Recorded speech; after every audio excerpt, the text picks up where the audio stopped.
Hello there, and welcome back, or welcome if you're new. My name is Daphne. Thank you so much for joining me today. Today, I wanted to share 5 tips or hacks of how I have cleaned different hard surfaces in my backyard over the course of several years, and just explaining, the benefits of each and the tips and tricks that I've learned along the way. So I hope that you guys enjoyed today's video. We're getting started with the first, which is a pressure washer, which I will have linked in my Amazon storefront. It's a Green Works, and it's a cold water pressure washer that I've had for several years. This is going to be the 6th season that I'm going to be using it, and I absolutely love it. And this is actually the first time that I'm ever pressure washing this patio. We had lived in the home for 10 years and I had never cleaned the patio, so it needed a major cleaning. So I purchased this pressure washer, and today we're out here and we are definitely giving it some attention. Now, this footage is from 2021 and it's early spring, so it's about the same time. It was in March of 2021.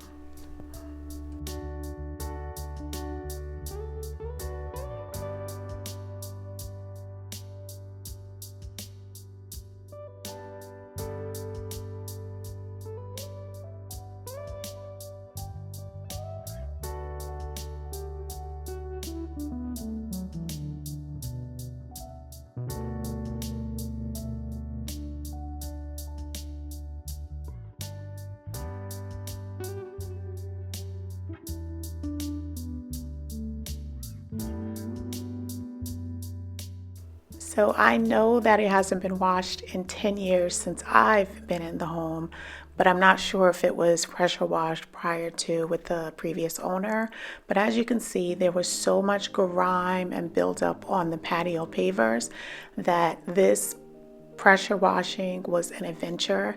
And I was so happy that I wore my hunter boots because I was completely covered in mud by the end of this pressure washing, which is actually one of the things that I wanted to talk about. So pressure washing with the nozzle hose is good, but it takes a long time and it doesn't always give you the best job, especially when you're doing a big surface. It can give you a streaky finish, uneven clean surface, and also because all of the dirt that's down on the pavers or hard surface that's bouncing back up on you, you can become very messy while doing it.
Even with the long time and all of the mess, I was so happy to get these pavers done.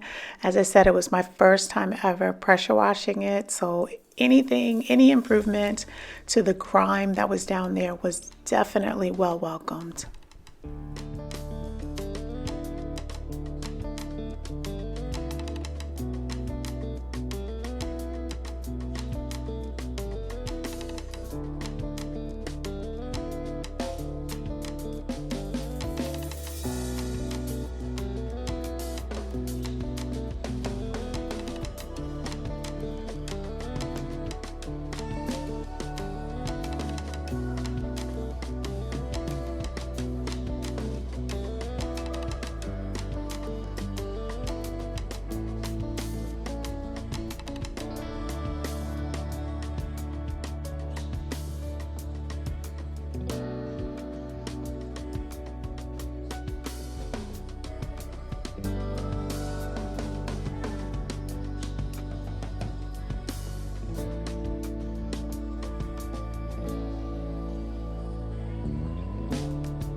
This is how the pavers turned out after I rinsed it off with clear water and also swept off all of the accumulated water.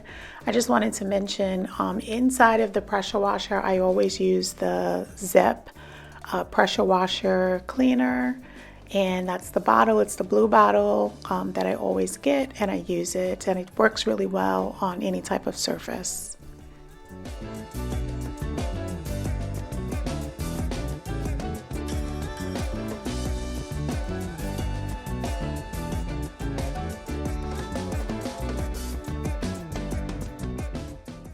So spring 2022, I learned my lesson and I went out and I purchased a surface attachment. So I'm still going to be using the same Greenworks cold water pressure washer. There she is. But this time I'm adding an attachment, a surface attachment. And this is a 12-inch surface cleaner. And I have to say it was worth the purchase. It's also going to be linked in my Amazon storefront in case you're interested. There was a little learning curve with adjusting over to the surface cleaner from using the wand, but once I read the manual, it was clear sailing from there on. I do have to say, when you do start doing the project, you do have to still use the wand, so you have to still attach it to be able to dispense the soap. So you use the black nozzle to dispense the soap. You get the soap on the surface, and then you put on the Greenworks surface, and then you'll see how the grime just melts away with minimal work. Like, you don't have to keep holding down that trigger. You just start it and it just glides across the surface. So that's one of the things that I really love about using the surface attachment.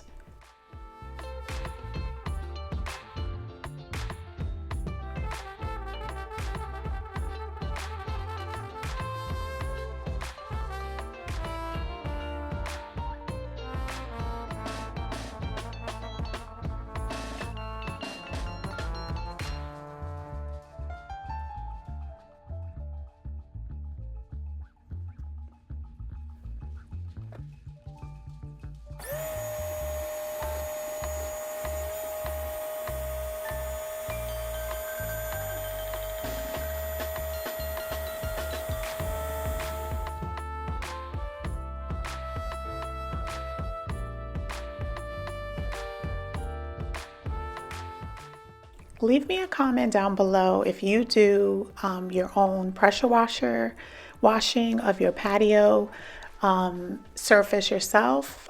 Do you use just like a pressure washer, or have you invested in a surface attachment? In the beginning, I didn't know about it, but after using the spray nozzle for a couple of times, I definitely knew that I needed to find a better way to be able to do it. Now, I have to say the nozzle sprayer definitely does come in handy if you have like these tight spaces that you can't get the surface attachment into. Then you're definitely going to be utilizing it there. But if you just have a wide open area like on the patio, it's so much easier to just be able to use the attachment, and you get a nice even clean with it as well.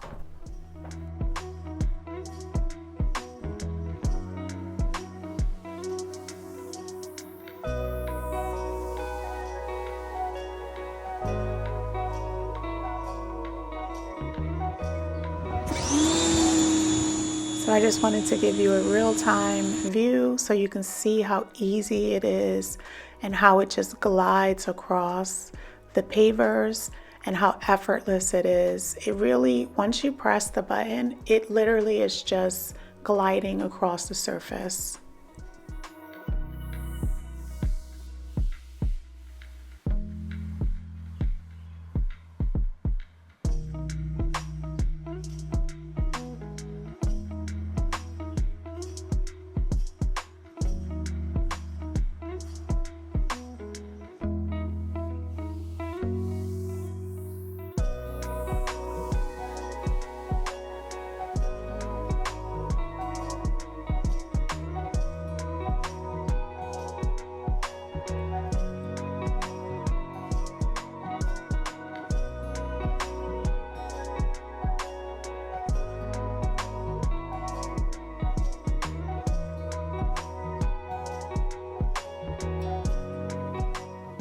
The last step, no matter if you use the spray nozzle or you use the surface attachment, you do have to come back and hose off all of the residue that you have brought up from the surface.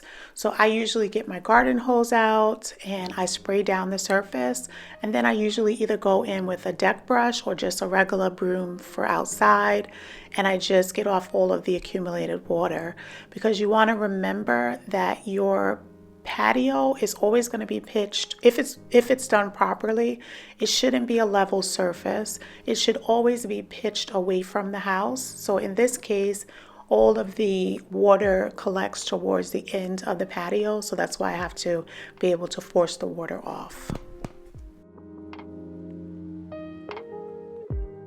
And this is how clean the surface is looking. It is gleaming. And we're going to be going into the third, which is your manual washing with just a deck brush. Now, I do this perhaps like in the summer. I try to use the attachment in spring if it's not too cold out. If it's too cold out the first time that I'm cleaning down the patio, then I will use my deck brush. But for the most part, I like to use the surface attachment first cleaning for spring, and then after that, like in the summer, if there's not too much pollen or the patio is not too bad, I usually just go in with a little soapy dishwater and a stiff brush, and I just make sure that I scrub down the area. One of the reasons why I like doing it with a deck brush is that I don't have to move all of the furniture out. I can just work around things. Whereas with the pressure washer, you really want to clear everything off the patio because it's a lot easier, and you don't have the issue of having any of the dirt splash up on your clean furniture.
So I definitely wanted to make sure that I showcase the manual option because it is the cheapest and readily available, especially if you don't have a pressure washer.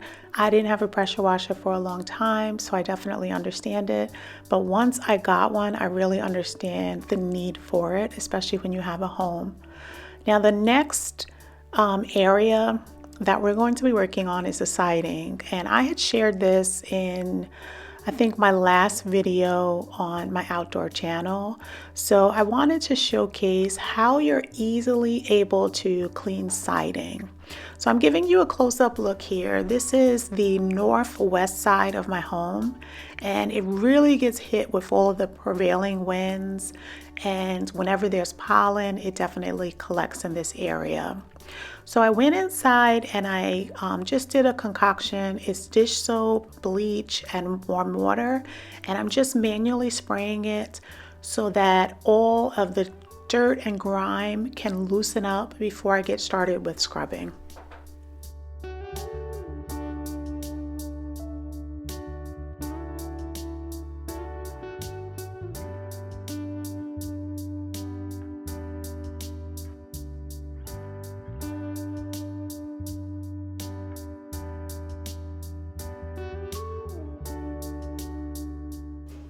This was my first time ever doing siding like this. I usually just use the pressure washer, but it was early in the season and I didn't want to have to drag out the pressure washer, so this worked out so well.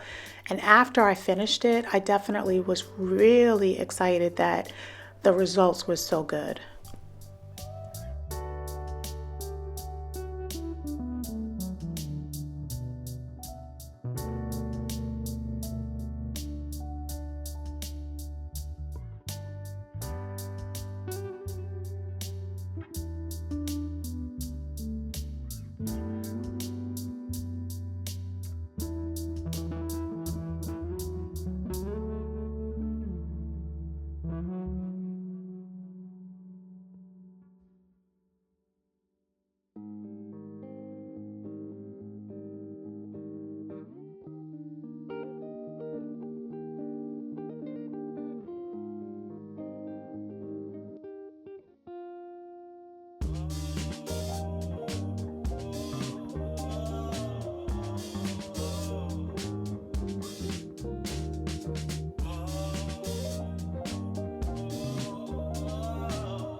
And it looks so well. Like, I can't even imagine how dirty it was before. If I didn't have the footage, I definitely wouldn't have think that it was that dirty.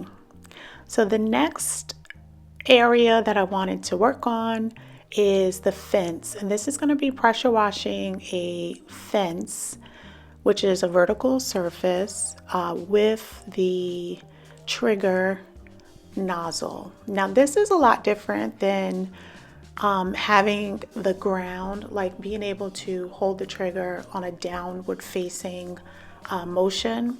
It takes a lot more out of you to be able to hold the trigger up, press down on, hold the wand up, press down on the trigger, and also do the maneuvering. By the end of this, you've worked muscles that you never thought that you were going to, and you're completely sore. So I try to make sure that I really stretch before I do a project like this. And then I try to work as quickly as possible and definitely take breaks in between. As you guys know, I work outside in 15 to 30-minute max increments. So for pressure washing, I don't go longer than 15 minutes with working, because your hands will cramp up and you'll really feel it, afterwards. So this is definitely a task that you want to make sure that you're taking your breaks.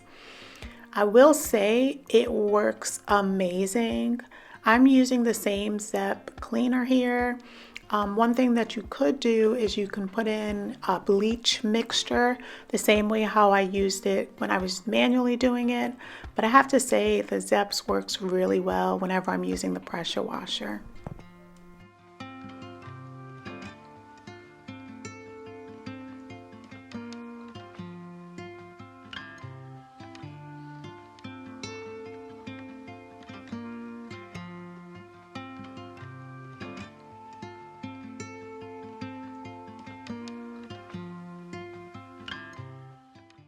And this is how the fence turned out. As you can see, that technique is amazing. So I hope that you guys enjoyed today's video and got some inspiration for your spring projects that you're going to be tackling. So I just want to thank you again for joining me, and I want to wish you an amazing day, and I'll see you back here next time. Stay blessed.